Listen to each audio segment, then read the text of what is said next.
Dieu ne nous donnera jamais plus que ce que nous pouvons endurer et supporter. Est-ce cela une bonne nouvelle ou une fausse nouvelle? Écoutons le verdict de la parole de Dieu sur cette question. Dans la seconde lettre de Paul aux Corinthiens, en son chapitre 1er, au verset 8, il est écrit « En ce qui concerne la détresse que nous avons connue en Asie, nous ne voulons en effet pas vous laisser ignorer, frères et sœurs, que nous avons été accablés à l'extrême, au-delà de nos forces, au point que nous désespérions même de rester en vie. » Ici, Paul parle des épreuves et des difficultés que ses associés et lui ont fait face en Asie, particulièrement à Éphèse. Et il dit que ces épreuves et ces difficultés étaient au-delà de leur force, étaient au-delà de ce qu'ils pouvaient supporter et endurer.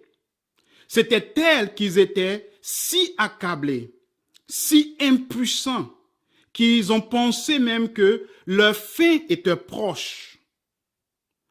Le verdict de la parole est donc sans appel. Dieu nous donnera plus que ce que nous pouvons supporter. Si tel est le cas, d'où vient donc l'idée qu'il ne le fera pas? D'où vient donc l'idée que Dieu ne nous donnera jamais plus que ce que nous pouvons supporter? Je pense que cette idée résulte d'une erreur d'interprétation de la première lettre de Paul aux Corinthiens, en son chapitre 10, verset 13. Dans ce verset, Paul emploie un terme grec, pérasmos, qui signifie à la fois épreuve et tentation.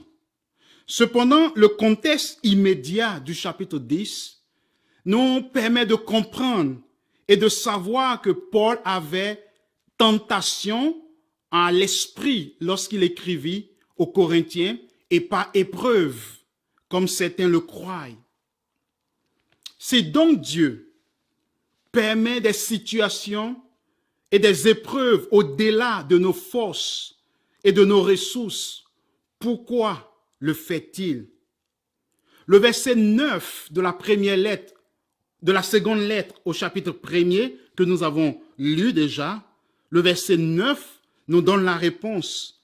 Nous avions intérieurement accepté notre arrêt de mort, afin de ne pas placer notre confiance en nous-mêmes, mais en Dieu qui ressuscite les morts.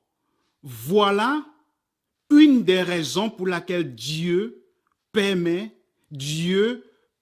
dans ta vie des situations, des épreuves, des événements qui dépassent tes forces, afin que tu apprennes à compter sur lui, afin que tu apprennes à dépendre de lui.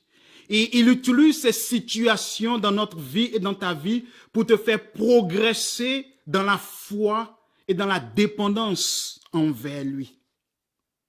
Une autre raison que j'ai découverte dans les Écritures pour laquelle Dieu permet des situations et des épreuves qui dépassent nos forces est que ces situations représentent des occasions de gloire pour le Seigneur. Souviens-toi de la maladie et de la subséquente mort de Lazare, selon que Jean nous les a rapportés en son chapitre 11. Le Seigneur dit au verset 4, « Cette maladie n'aboutira pas à la mort, mais elle servira à la gloire de Dieu, afin qu'à travers elle, la gloire du Fils de Dieu soit révélée. » Par des difficultés et des épreuves de notre vie, le Seigneur révèle ses perfections invisibles. Soit sa capacité à nous donner la vie, comme dans le cas de Lazare, ou sa grâce comme dans le cas de Paul dans la seconde lettre aux Corinthiens, en son chapitre 12, versets 8 à 10, ou même son jugement, comme dans le cas dans le livre du prophète Ésaïe, en son chapitre 3, versets 1 à 4. Alors, si aujourd'hui, tu traverses des difficultés, des situations, des épreuves accablantes, au-delà de tes forces, je veux que tu saches quelque chose. Dieu est au travail. Dieu est en train de te façonner, utilisant ces épreuves pour te faire progresser dans la dépendance et dans la foi en lui. Quant à toi, passe ces difficultés, passe ces problèmes, passe ces troubles au Seigneur et tu le verras agir.